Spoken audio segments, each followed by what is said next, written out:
quero falar nesta noite sobre esse tema que as igrejas já não buscam tanto. E eu estava me perguntando se deveria falar. Pecado, a força que nos afasta de Deus.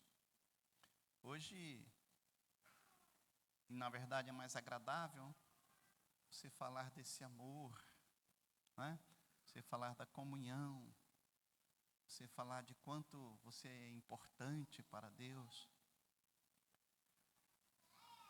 Mas o Evangelho são as boas novas. E as boas novas falam da salvação. E nós não podemos falar da salvação se não falarmos da condenação.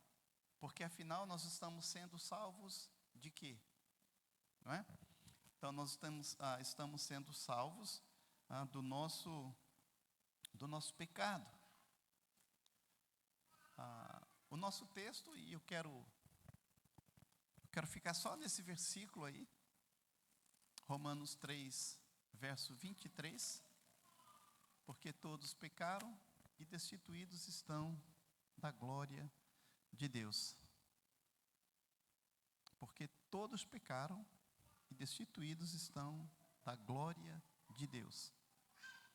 Ao considerarmos o livro de Romanos, a gente observa que o apóstolo Paulo, ele nos apresenta a coisa mais próxima que nós temos aqui de uma teologia sistemática.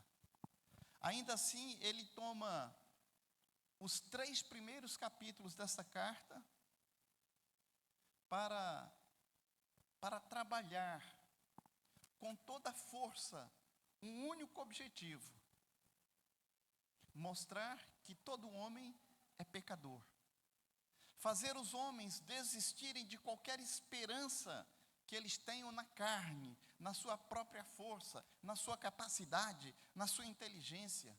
A intenção de Paulo, na verdade, é fechar o homem dentro de uma cova, trancar as portas, remover de suas mentes qualquer alívio que ele tenha em relação a si mesmo, na sua capacidade de se autossalvar-se, a fim de que esses homens clamem a Deus por misericórdia. E Paulo, então, ele começa esta passagem, e a primeira coisa que Paulo diz é: porque todos pecaram. A palavra pecado, irmãos, ela significa literalmente errar o alvo. E no caso do ser humano, nós não apenas erramos o centro do alvo, mas falhamos em acertar qualquer parte do alvo. Nós erramos o alvo por completo, quer seja em obedecer à lei de Deus, quer seja em permanecer na vontade de Deus, quer seja em glorificar a Deus, em louvar e adorar o nome de Deus. Ora, uma vez que nós somos nascidos de novo, ao ouvirmos todos pecaram, nós deveríamos, de fato, cair de nossas cadeiras em adoração a Deus, agradecendo por tão grande salvação, pois Ele nos livrou de algo terrível, a condenação eterna da nossa alma. Todos pecaram. Aqueles, porém, que tratam o Evangelho como algo comum, ou que criam para si um outro evangelho, essas pessoas deveriam prostrar-se em temor, sabendo que, se Deus não se mover em favor deles, eles estarão em pecado diante de Deus, que é triplamente santo. E essa situação é a situação mais terrível que se pode imaginar. O nosso problema, irmãos, é que quando nós ouvimos, ou quando nós vemos uma coisa repetidas vezes, geralmente ela se torna comum, ela perde o seu poder. Por exemplo, estamos acostumados a ouvir João 3,16. Porque Deus amou o mundo de tal maneira que deu seu Filho unigênito. Legal. Foi só isso, deu seu Filho. Parece banal. Eu me recordo, em uma viagem que nós fizemos ao Peru, e a gente foi até, esqueci lá o nome agora, Cusco, visitar Machu Picchu, né? Cara, aquele voo do Peru até Cusco é uma coisa maravilhosa. Sabe, o avião, ele vai acima das cordilheiras ali, ou entre as cordilheiras, e você está voando e está vendo os picos das montanhas assim do lado, e embaixo aquele véu, aquela nuvem, aquela coisa mais linda. E eu ficava admirado olhando aquilo, enquanto a maioria das pessoas dormiam dentro do avião. Eu digo, mas como é que pode? Um negócio tão bonito desse, uma maravilha de Deus aqui, e o povo dormindo. Bom, ficamos alguns dias lá e fizemos o voo de volta. E lá estou eu olhando as coisas de novo e, de repente, lá estou eu cochilando também. Já tinha visto. Nós nos acostumamos muito rápido com as coisas. Sabe? Quando você vê ou você lê algo, muitas vezes isso, né? Esse efeito, né? O negócio perde um pouco a majestade, não é? Todos pecaram. Por que nós não trememos diante disso? É porque nós não sabemos como essa é uma realidade terrível. Nós não temos consciência de quanto pecado nós temos. Sabe, do mesmo modo que um peixe não sabe o tamanho do oceano, nós não sabemos a quantidade de pecado que nós temos. Irmão, nós nascemos no pecado. Nós fomos concebidos no pecado. Nós nascemos no mundo mergulhado em pecado. E a única coisa que nós conhecemos é o pecado. Além disso, nós vivemos em um mundo repleto de ignorância. Nós não temos conhecimento de Deus. Nós não sabemos quem Deus é. E nós o tratamos como se ele fosse um tipo de Papai Noel, ou alguns o tratam como se ele fosse o gênio da lâmpada. 3 esfregadinhas, tudo bem, 3 pedidos para você fazer. Nós não entendemos que ele é o Senhor dos senhores e Rei dos reis. Não entendemos que todo joelho se dobrará diante dele nos céus e na terra. Nós precisamos entender isso. Sabe, amado irmão, muitos pregadores famosos, eles atualmente estão ganhando tanta popularidade, porque fazem de seu propósito não falar sobre pecado. Porém, ao agirem dessa forma, eles vão contra a obra do nosso Senhor. Jesus pregava constantemente sobre o pecado. Eles vão contra a obra dos apóstolos, que trabalharam com toda a força intelectual, movidos pelo Espírito, para revelar ao homem o pecado. Principalmente, e eu posso assegurar, que um pregador ou um missionário que não fala sobre o pecado, não tem a obra do Espírito Santo em sua vida. Porque uma das grandes tarefas do Espírito Santo, qual é? É convencer os homens do pecado, da justiça e do juízo. Quando você não crê nisso, você está trabalhando contra o Espírito Santo. Muitos questionam a Deus porque o inferno tem duração infinita. E eles questionam se o inferno tem duração infinita, então por que nós temos uma vida finita, limitada de pecados? E a principal razão é essa, irmãos. Cada pecado que você comete, ele é cometido contra um Deus que é infinitamente digno e bom, longânimo. Logo, o seu pecado é de gravidade infinita. Por isso a condenação é infinita. O problema é que nós nos esquecemos contra quem nós verdadeiramente estamos pecando. Nós falamos de pecado contra os homens, nós falamos de pecado contra nós mesmos, nós falamos de pecado contra a natureza, nós falamos de pecado contra os animais, aliás, está na moda, né? O pecado contra os animaizinhos e tal. Entretanto, ninguém se dá conta de que todo pecado, no final das contas, é cometido contra Deus. Davi pecou contra o seu povo. Pecou contra o povo a não representá-lo bem como seu rei. Davi pecou contra Batseba, ao adulterar com ela. Davi pecou contra Urias, ao mandar matá-lo.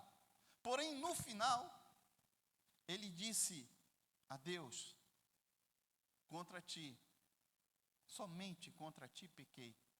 Fiz o que é mal à tua vista. Por que o pecado é algo tão terrível? Irmãos, é porque ele é cometido contra Deus. Como não podemos não tremer diante disso? É porque nós não compreendemos o que isso significa. E porque não compreendemos o que isso significa? É porque não sabemos quão glorioso, quão bendito Deus é. É uma coisa terrível quando percebemos contra quem nós pecamos.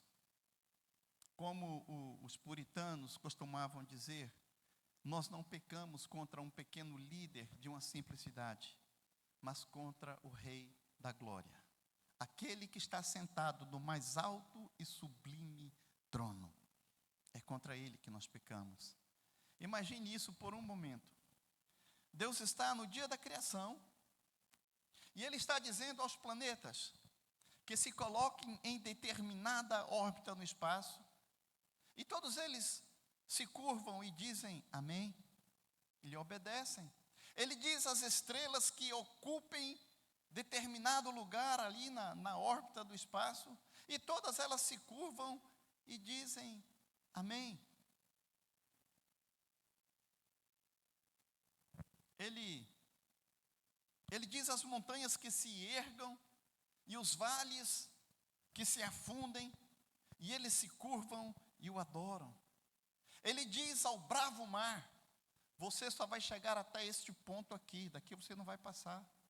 E o mar obedece e o adora. Mas quando Deus lhe diz: venha, você diz não. Quando Deus diz faça, você diz não. Percebe a grandeza do nosso pecado? Percebe quão perverso é o nosso pecado?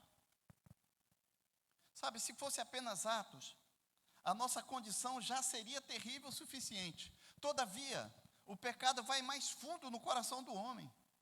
O ser humano não simplesmente comete pecados, ele é nascido no pecado. Nós somos podres e corrompidos desde o início. Gênesis 6, verso 5. E viu o Senhor que a maldade do homem se multiplicara sobre a terra, e que toda a imaginação dos pensamentos de seu coração era só má continuamente. Era continuamente más intenções do coração. Talvez você não concorde com esse texto. Há uma canção que eu levei um tempo, eu não concordava com a letra da música.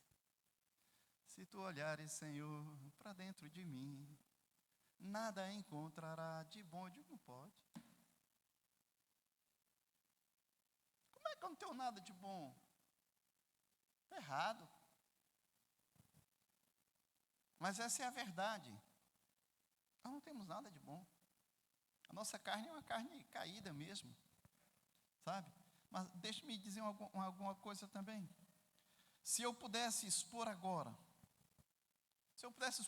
mesmo o seu coração, e cada pensamento que você já teve, desde o seu primeiro levantar até esse momento, não os seus feitos, mas somente os seus pensamentos, e se pudesse colocar esses pensamentos no vídeo, e exibir aqui para esse auditório, eu tenho certeza que você fugiria dessa igreja e nunca mais mostraria sua cara aqui. Porque tenho certeza que você tem pensado coisas tão doentias e muitas vezes pervertidas, que você não poderia compartilhá-la sequer com um amigo mais próximo. Na verdade, se seu amigo mais próximo conhecesse alguns dos seus pensamentos que você teve a respeito dele, ele não seria mais seu amigo. E o motivo pelo qual eu tenho certeza disso, não é porque eu sou um profeta não, irmãos, mas é porque é isso que diz as Escrituras. E porque também eu sou homem, como você. Eu posso dizer a mesma coisa sobre cada ser humano desse planeta. Todos nós gastaríamos toda a nossa energia para esconder o que se passou na nossa mente nas últimas horas.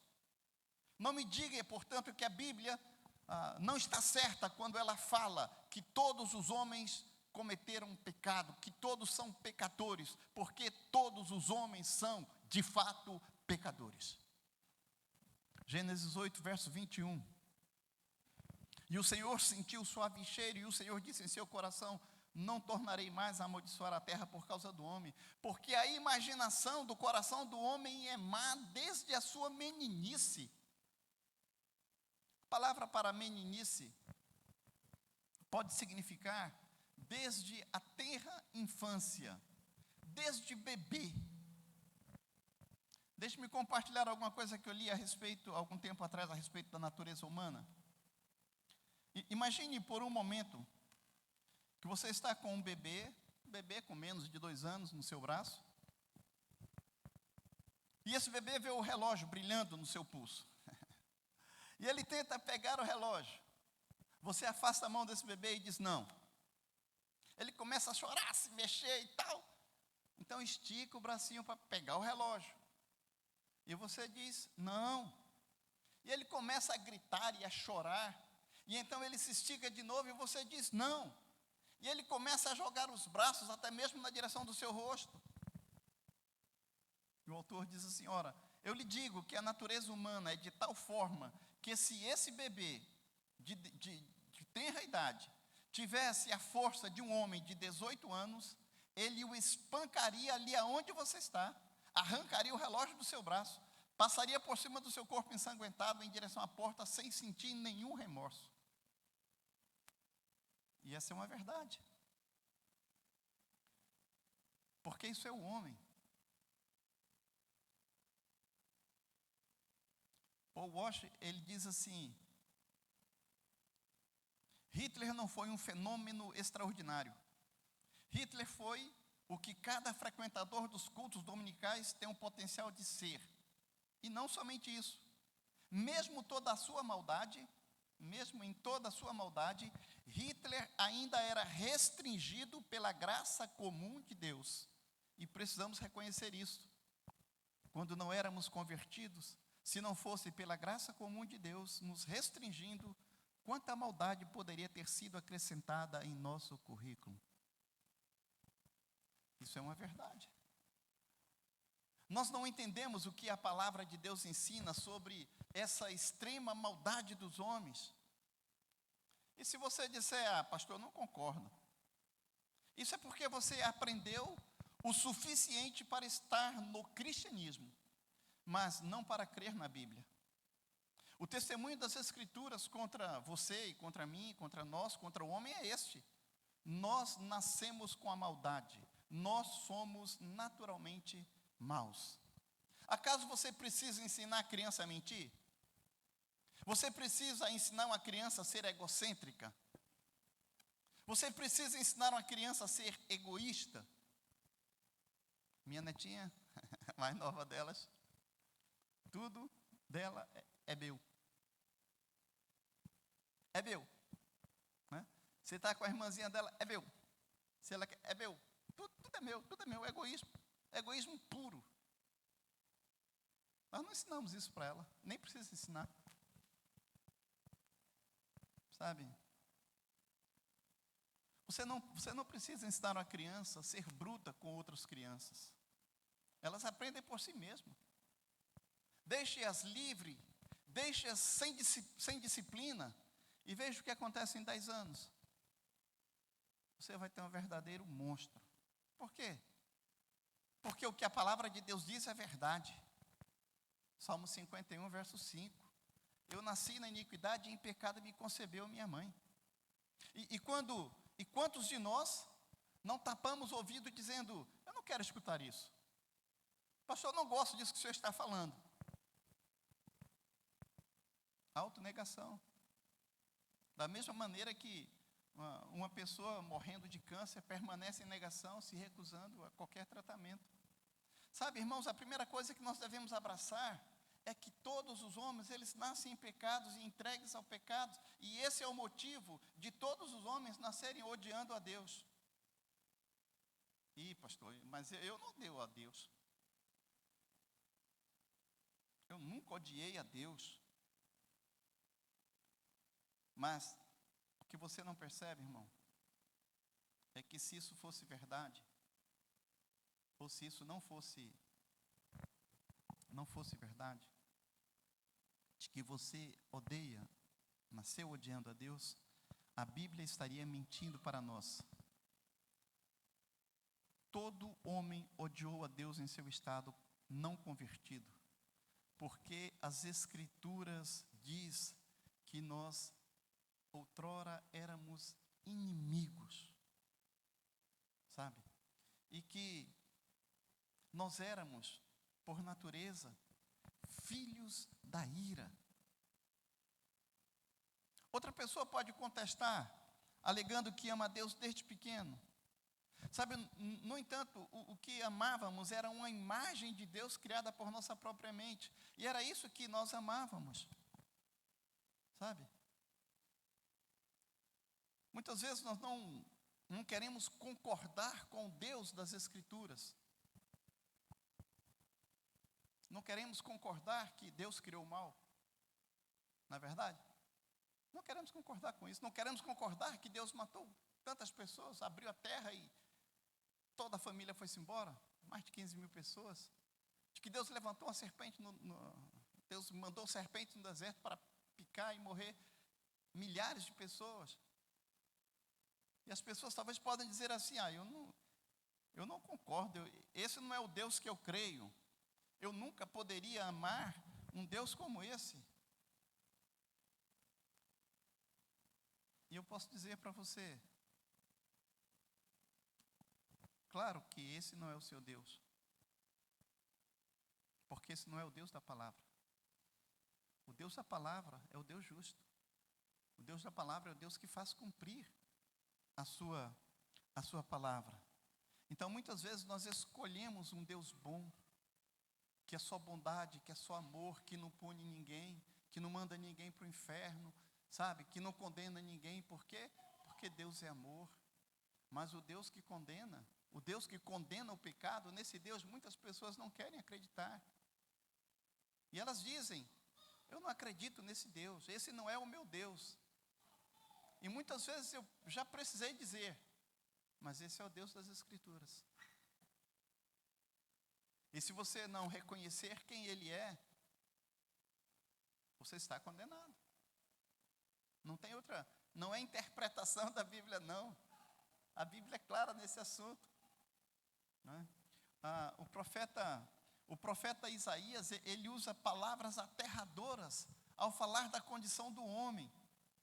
Isaías 64, verso 6, ele diz assim: mas todos nós somos como imundo, e todas as nossas justiças como trapo da imundície.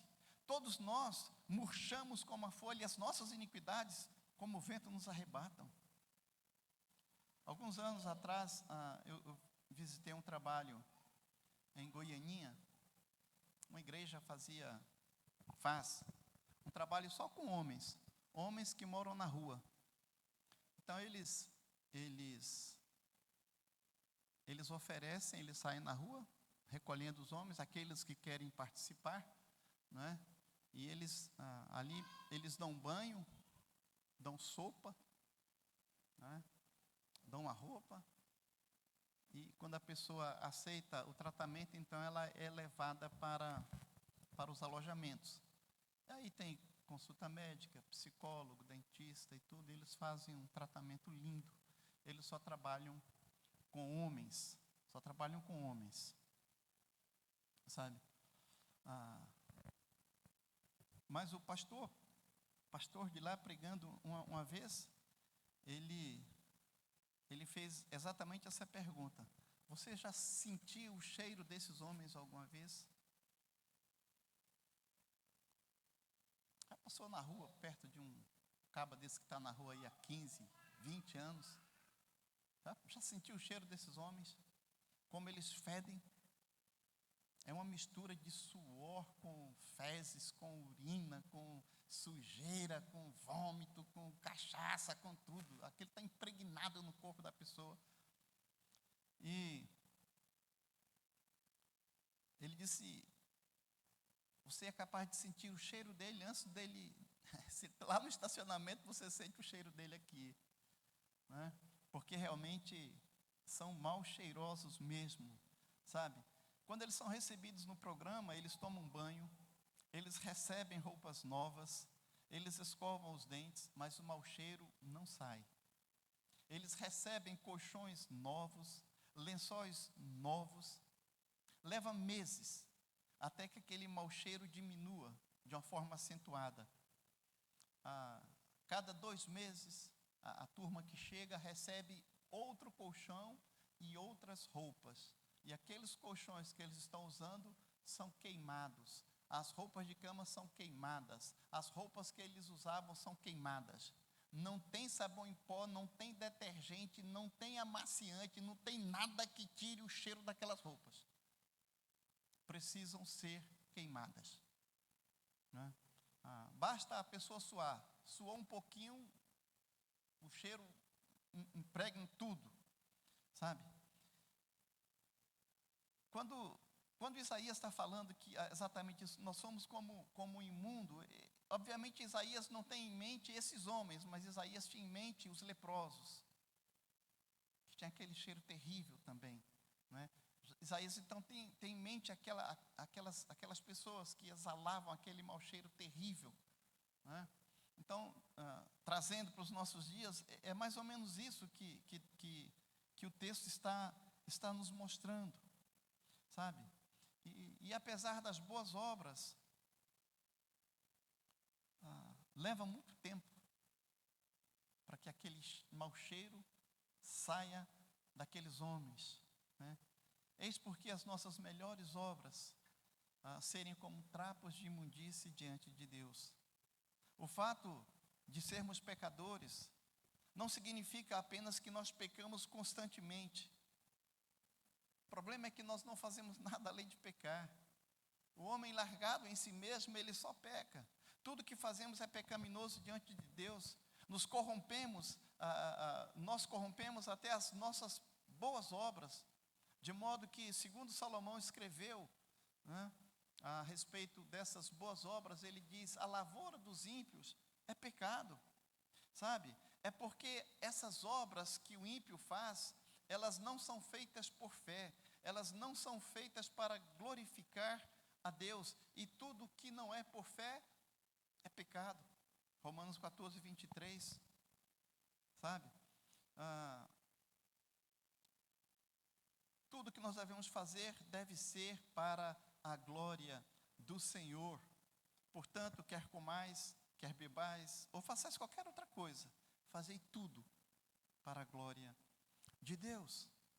Irmãos, muito da psicologia moderna fala a respeito de se sentir bem com quem você é. Se você for consultar um psicólogo, ele vai dizer exatamente isso. Pode não ser nessas palavras exatas, mas vai ser mais ou menos assim. Você tem que se sentir bem com você, né? Se olhe no espelho e tal. Palavras de encorajamento. Os coaches estão ganhando um dinheiro danado, eles estão se sentindo muito bem, estão enchendo a conta, né? Mas transmitindo exatamente isso, né? As pessoas têm que se sentir bem, você tem que se sentir bem com você mesmo, tá? Esse é o alvo deles. Entretanto, irmãos, não é isso que eu quero. Sabe, o que eu quero é que você seja salvo de quem você é e daquilo que você tem feito. Todos nós, antes da conversão, tínhamos um coração de pedra, um coração odiador de Deus, um coração maligno, nascido do pecado, um coração dado ao pecado. Esse é o testemunho da palavra. Os homens antigos, eles ouviam isso ser pregado constantemente, mas parece que as novas gerações não podem suportar essa verdade. Antes preferem ser enganadas e pensar bem de si mesmas. Contudo, o homem que não aceita a própria doença não pode ser curado. Irmãos, um homem que não tem que tem todas as suas esperanças em si mesmo, ele entende que não precisa de Deus. Um homem que não tem todas as suas esperanças moídas a respeito dos seus próprios méritos, do seu valor, da sua justiça pessoal, não pode voltar-se para Cristo. Enquanto você não perceber quem você de fato é e quem de fato é Deus, você nunca vai se voltar para o Senhor.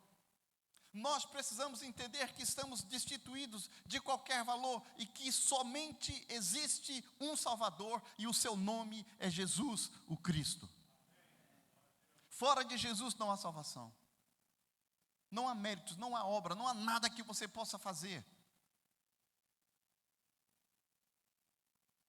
O problema é que hoje é tudo sobre o ego. Os homens são cheios de ego. Precisamos entender que os homens não necessitam de mais autoestima. De fato, eles precisam perceber que esse é exatamente o seu maior problema. Eles precisam, na verdade, estimar o único que é digno de estima, que é Deus. Entregar-se a Ele. No entanto, para viverem, crerem e anunciarem dessa forma, os homens devem saber quem é Deus. E Paulo expressa a nossa pecaminosidade de um modo eloquente aqui na carta aos Romanos. Versículo 10 desse mesmo capítulo, ele diz: não há justo nenhum sequer. E a palavra justo é sinônimo de reto, referindo-se a um padrão. Para ser justo, você tem que estar perfeitamente alinhado a certo modelo. E se você não está moldado àquele padrão, no caso um padrão de retidão, você está distorcido. Em outras palavras, você está pervertido. O padrão é a natureza de Deus, é a lei de Deus. Esse é o padrão para o crente, para o cristão. Esse é o padrão que Deus espera do homem convertido. Sabe? O problema é que a Bíblia diz que ninguém, absolutamente ninguém, jamais pôde se conformar ao padrão da santa natureza de Deus e ao padrão da santa lei de Deus. Todos nós nos tornamos distorcidos, deslocados. Paulo continua dizendo: não há quem entenda, não há quem busque a Deus. Verso 11. Se você alguma vez realmente buscou a Deus, é porque Deus o buscou primeiro.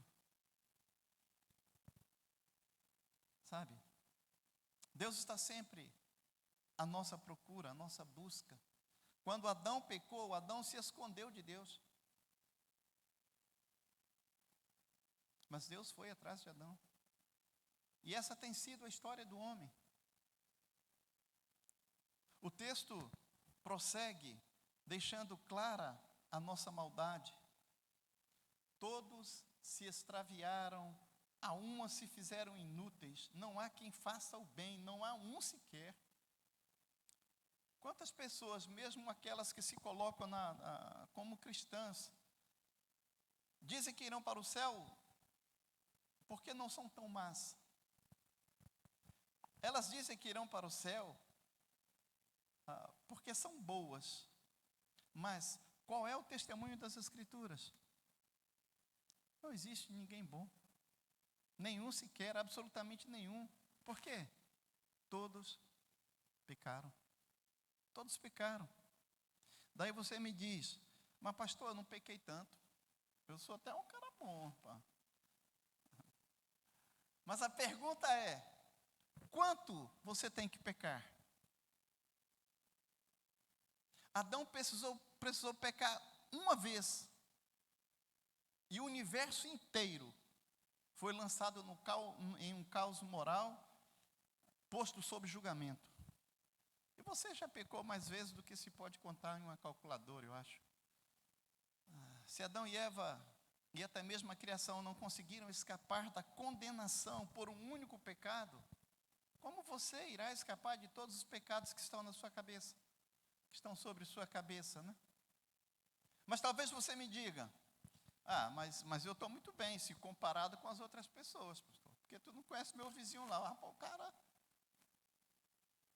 O problema, irmão, é que você não será julgado por padrões humanos, você será julgado por um Deus justo e santo.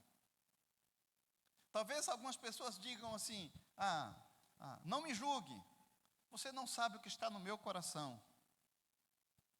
Essa é uma frase tola, sabe? Porque elas ficariam envergonhadas se soubéssemos o que está no seu coração. Saiba que Deus tem de fato visto o seu coração, e Ele conhece toda a podridão do seu coração. Se nós escondemos os nossos corações de todo mundo, porque usaríamos como desculpa diante de Deus? As pessoas dizem que nós não as conhecemos realmente. Você não me conhece realmente. De fato. Mas nunca nos deixam vê-las sozinhas em secreto. Todos nós somos julgados pela acusação da nossa própria consciência. Da nossa consciência nós não escapamos, irmãos. Porque todos pecaram e carecem da glória de Deus. Segue o versículo. Sabe, é muito comum tomarmos esse versículo e torná-lo humanista. O que significa carecem da glória de Deus? Alguns dirão que Deus tem um maravilhoso plano para você. Deus investiu tanto na sua vida e quer ver você cheio de glória.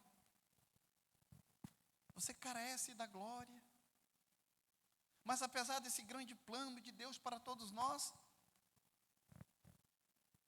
nenhum de nós o alcançou. Eu de fato não acredito, irmãos, que esse seja o sentido primário desse texto.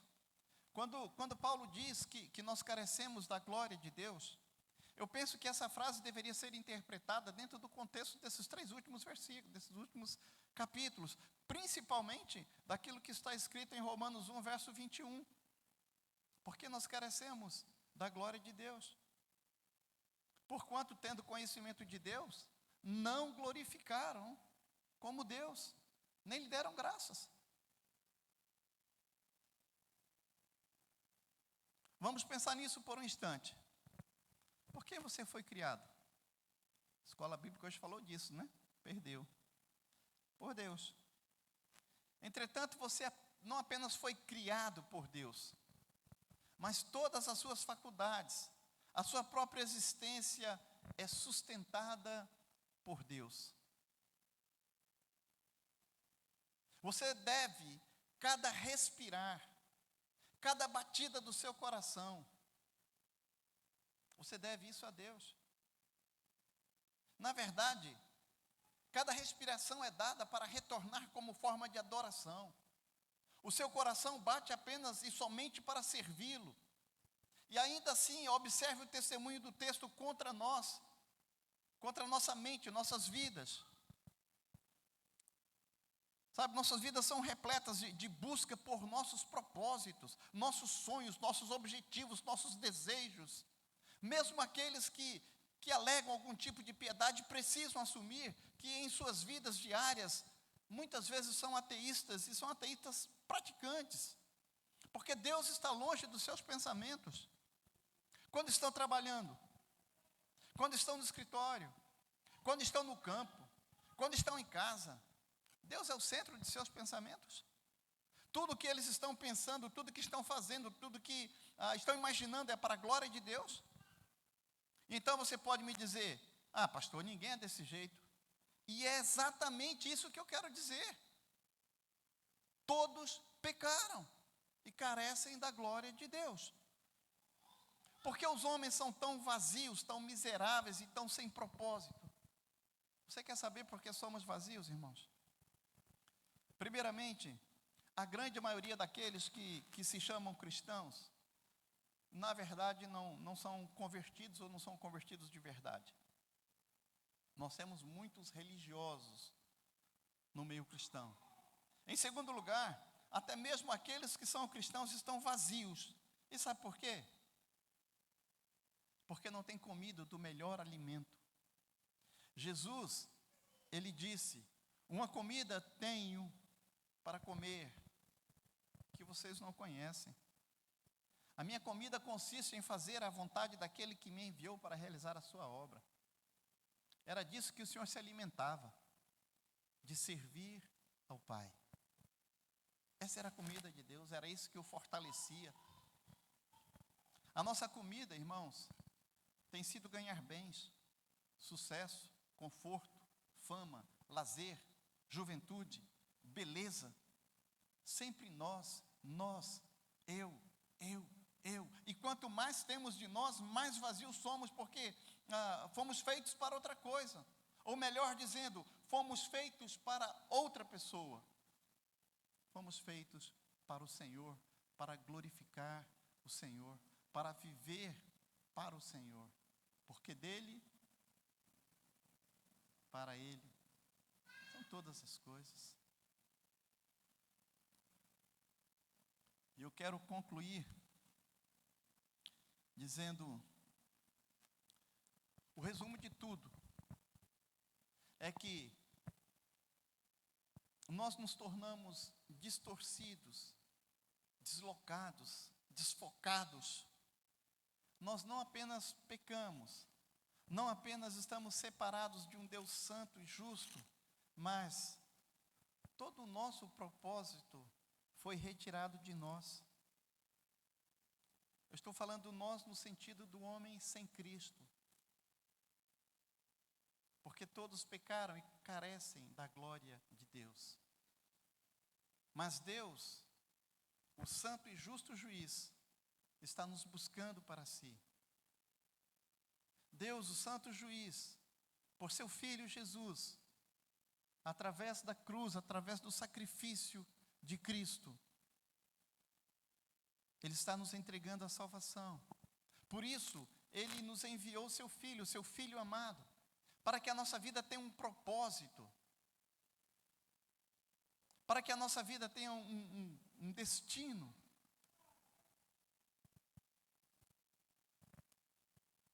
Foi por isso que o Pai enviou seu Filho, para em uma cruz morrer no nosso lugar, pagando os nossos pecados. E tudo que o homem precisa fazer para restaurar a comunhão com Deus o Pai é receber, pela graça e por meio da fé, a salvação de sua alma. Tudo que você precisa fazer é crer no sacrifício substitutivo de Jesus. Deixe-me, ou permita-me fazer com que as Escrituras te expliquem isso. Romanos 10, 9 e 10 diz: se com tua boca confessares ao Senhor Jesus, e em teu coração creres que Deus o ressuscitou dentre os mortos, serás salvo. Visto que com o coração se crê para a justiça, e com a boca se faz confissão para a salvação. Não há outra saída. Salvação só em Cristo Jesus.